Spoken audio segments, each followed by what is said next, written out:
Alright guys, what's up? It's Zotic here, and today I'm going to be talking about everything you need to know before the Lawbreakers final game actually gets released. So if you didn't know, there was a beta for this game called Lawbreakers that's actually going to be releasing really soon. So I'm going to be telling you everything that you need to know about this game.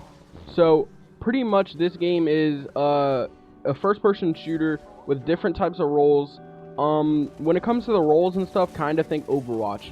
They have different abilities, and the abilities kind of help the way that they work with the team, and certain team compositions make the team better, and certain team compositions make the team worse, and different players are better in different situations. So the one player that we weren't able to actually play was called the Harrier, so that's one player that I won't be talking about at all, and I don't really have much to say on that character. So to start with, the Assassin and the Wraith. The Assassin and the Wraith can play very similar roles because, you know, essentially they can do the exact same thing. Now, the Wraith is a close quarter kind of character, and so is the Assassin as well. The Assassin's very similar to the Wraith in being close quarters. Considering that the Assassin can kind of maneuver outside of the map better than the Wraith can, that changes a lot. But the Wraith and the Assassin are pretty similar. When it comes to game modes like Blitzball, these are characters that you want to pick every single time. You want to have at least one of these on your team. Now, you can character stack, so you can have 3 of these on your team if you really wanted to.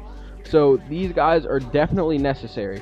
Now, there is a healer in this game called the Battle Medic, but in my opinion, in higher level play, she's better. But right now, the Battle Medic, you don't really have to have one every time because there are multiple health packs and a full regen health across the map, so I don't think that it's really necessary to have one of them, but if you wanted one, it wouldn't be too bad. Now, if you're playing something like Blitzball, you're always going to want a character like a Juggernaut, because a Juggernaut can wall off different areas of the map, and he can actually block them from scoring for a certain amount of time, which can be really beneficial when it comes to your team.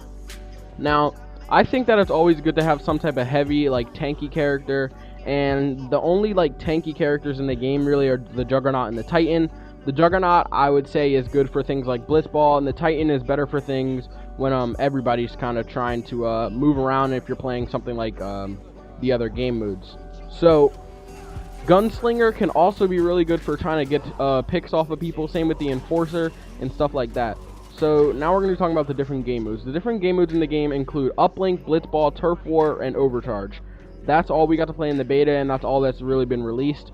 So when it comes to Uplink, you basically have to grab a satellite, bring it to your base, and kind of protect it until the connection is done. And there's 3 rounds to win. So basically what you want to do with that, you want to have a tanky character. Like I said, pretty much most of the game modes you're going to want to have at least one tanky type of character. And you're going to want to have somebody fast that can try to go grab the uplink and get back fast. Which is why I think that Wraith and Assassin are always going to be necessary when you're playing this. Blitzball, I kind of just explained. Basically, you take a ball and you have to sprint it to your goal, and then once you get in your goal, you score, and you pretty much just do that over and over. Now, when it comes to Overcharge, when you're battling to charge a single battery that exists on the map, and it has to get to 100%, then it overcharges for about 15 seconds. First team to charge it multiple times and reach the score limit wins the match. So basically, you just grab the battery, charge it at your base, the battery maintains the charge, defend it until the charge is 100%, and then 20 seconds after 100%, and after you score 3 full charges, you win. So I would say in this one, it doesn't matter as much who you go. You don't really have to go a specific character, but it's good to have somebody tanky to try to kind of defend the battery while you're there and do pretty much that. And most of the game modes are similar when it comes to which characters you can use, because I don't think it really matters for the map specifically. Certain maps, obviously, certain characters can maneuver better. Like maps that have more of an outside around it, like maps that you can fall off of, the Assassin kind of thrives because she can basically, you know, wrap around herself through the entire map. So that's pretty much all the information I have for you today about this game, and basically everything you're going to need to know before starting the game. This will kind of catch you up if you didn't catch the beta, so maybe you can go in and not be at as much of a disadvantage. Obviously, you're going to have to play for yourself and see, but if you guys like Lawbreakers, let me know in the comments below. Make sure you leave a like, smack that like button, and I'll see you guys later. Zerxic out.